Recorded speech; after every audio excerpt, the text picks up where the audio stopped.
So it's the cameraman here with the boom cover. He's the focus puller. Oh, he's the focus puller, is he? Yeah. Is he on strike? No, he's just waiting for the camera. Okay, here. All ready? Hello everybody, hope you're enjoying your time at home. So I've had a couple of requests from people to show you how to make something with lentils. So I'm going to make dal. Dal is a Hindi word for lentil. So sometimes you hear people saying, I made a lentil dal, but that's like saying, I made a potato. So from now on you can just call it dal. Okay, so the ingredients are lentils and onion, ginger, garlic. I'm going to use some cumin seeds, some turmeric, and a few crushed chilies, and a little bit of salt, a little bit of oil. Now traditionally most Indian food is cooked with ghee, but because we're in Limerick, we're not going to cook with ghee. We're going to use some light olive oil instead. But we don't want to upset the rubber bandits now, do we? Okay. I know you're all very smart people, but I'm going to just, still can never be shown enough times how to chop an onion. So this is a peeled onion, so seriously stay on the onion, please. Right, I've cut it in half, okay? The easiest way, well, for me, to chop an onion is you chop it, but not all the way down to the end, okay? And then, as you go along, you get your nice little dice. And then you can just chop up the end, okay? Who needs fingers when you're stuck inside all the time? Me. Okay, onion is chopped in my trusty manky Le Creuset pot. I saw a Le Creuset pot for sale in Lidl yesterday for only €135. Only. I got 2 of these pots in a charity shop years ago. I had a massive hangover, which always helps, and it was 15 quid for the 2 of them. And then I got some dodgy geezer in the park to carry them home for me. Right, oil. As you do. A little bit of oil. I don't care about oil. I don't count calories. Just eat well. You know, eat real food and get some exercise. Okay. Throw in the onions. I don't have it on a crazy high heat because if you do, then you'll burn the arse out of the onions. And it's going to taste like shit. Okay? So, next. Ginger. I'm showing you how to peel ginger, okay? Because people find this very fiddly. Get your ginger, get a spoon, peel the ginger. Okay? Very easy, very fast. There might be shite all over the floor, but sure, who cares? Okay, kettle's boiling. I have a very needy kettle. Yeah. So, ginger's peeled. Ginger does kind of have a grain on it, so if you grate it in the direction of the grain, you'll have a much easier time. Ginger can give you a hard time. Okie dokie.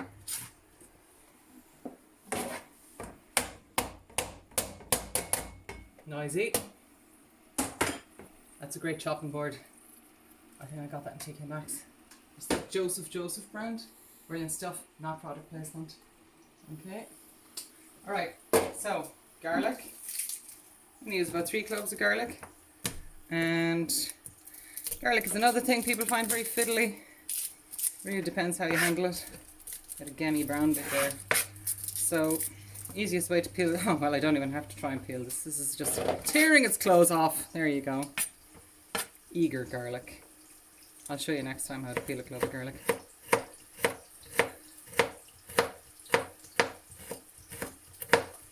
Okay, roughly chop it. Throw it in here.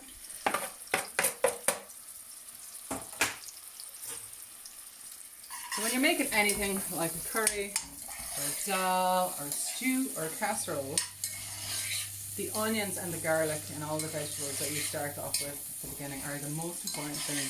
This is where you're going to get your flavour. If you cook them too fast, you're going to have a horrible, bitter, burnt taste. And we don't want to eat things that are bitter and twisted. Life is hard enough already.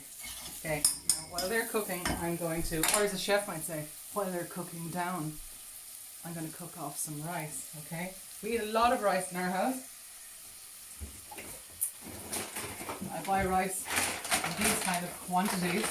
That's a 5 kilo bag of jasmine rice, and that costs about a tenner, so it's much better value than buying those small 50 bags from the supermarket. I get that from the Asian shops. Right. If you're using rice or lentils or anything, it's really important to wash the rice or wash your lentils, okay? Just think about it. Rice is harvested, it's stored, it's transported. You don't know who or what is running around on it. So if you've never thought about that before, there's no time like now to think about it, okay? So growing up, my mother used to fight with rice all the time. It was quite amusing. She'd be trying to dry it out on greaseproof paper, using Tupperware, trying to steam it, dry it in the oven. It was just, well, it was kind of funny.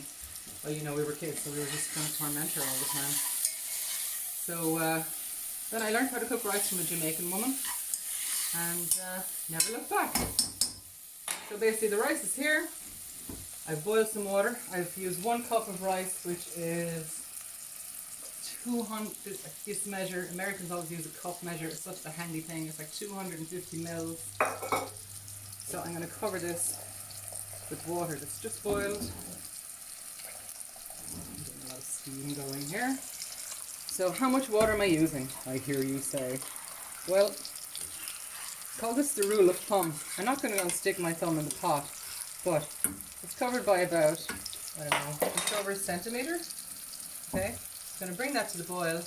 Because we're such butter monsters in this house, because I love tormenting my best pal Linda by using butter on everything, I'm going to put some butter in there. You don't have to put butter in there. You can put in a little bit of salt, the coconut oil. You can put in some spices. I'm just going to let that come to a bubble first. Okay, so the spices that I'm going to use, some very basic spices. Okay, cumin. I'm going to throw in a teaspoon there. And use turmeric. See, it's such a beautiful yellow colour. Turmeric is a very mild flavour, but it's become one of those superfood things, full of antioxidants, whatever they are, and yeah, great anti-inflammatory and other buzzwords. So these are crushed chilies. We just want a tiny bit of spice in here. You can pretty much put whatever spices you want to in your dal. I'm just going to show you a simple recipe that we do all the time. And lentils are really, really cheap, really nutritious. They're full of fibre, they're full of protein and carbohydrates. So in India, pretty much every day for lunch, people will eat rice and dal and then maybe have a pickle or something with it. And we don't really have an equivalent. It's not like eating a sandwich because it's probably better for you. So lovely colours there. You can have a look there. On the pot, not on my face. Okay, so that's looking gorgeous now. We're going to throw in the lentils. I've also washed the lentils, okay, for the same reasons as the rice. So just get into that habit. Small lentils like this don't need to be soaked, but when you're using lentils, rice, beans, anything dried, please wash it.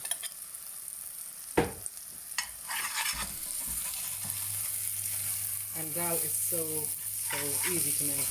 And sometimes if I just want to do a one-pot dinner, it's just myself I'm looking after, I will make dal and then slice up some carrots and put them in, and maybe throw in some spinach. I do love greens. Okay, and they're sticking to the bottom just a little bit, so I'm going to put in some water. Lentils will swell up like crazy, okay? So if this would look to anyone like way too much water, they don't really swell up to kind of 3 or 4 times their size. They sort of go to mush. And what this is going to look like eventually is quite a thick soup. Okay, you can use other types of lentils, the small yellow lentils or whatever, but these orange ones are great and they're really, really easy to get. Okay, I'm just going to leave that bubble. Yeah, I'm going to leave this come to a boil. So what should I do, like a river dance or something? Okay. There's a cat in the kitchen, what am I gonna do? There's a cat in the kitchen, what am I gonna do? I'm gonna fix that cat, that's what I'm gonna do. I'm gonna fix that cat. He's not impressed, certainly. No, that's not at a flattering angle. So, oh yeah, thanks. Hang on a second. How's that? Put some bunny ears on myself and paint myself as some animal and pretend I'm something else altogether. Such is the culture that we live in. Okay, so waiting for that to come to a boil. So I'm going to stick some butter on it. If in doubt, you know, Beyonce says, if you like it, then you should have put a ring on it. I say, if you like it, you should put some butter on it. Or in it, as the case may be. Okay? We've got to support all our Irish food products at the moment. Okay, none of these are Irish food products. Lentils or rice, but plop butter. That's going to melt. Or should I say melt down. And when that starts bubbling, I'm going to put a lid on it. I lose all the lids to the pots. So I'm going to use a plate because it's the right size. So that's going to start bubbling like that. I'm going to put this on there, turn the heat down to a blip, and leave that to steam for 20 minutes, and the rice will be perfect. It's perfect every time. So you can see the lentils are bubbling away. We're not going to stand here for 20 minutes watching a pot bubble, but that's it. Rice and dal. So I'll take a picture of that when it's finished, and I hope you like making it. Thank you. We're still on, aren't we? Just go out for a walk or something, will you?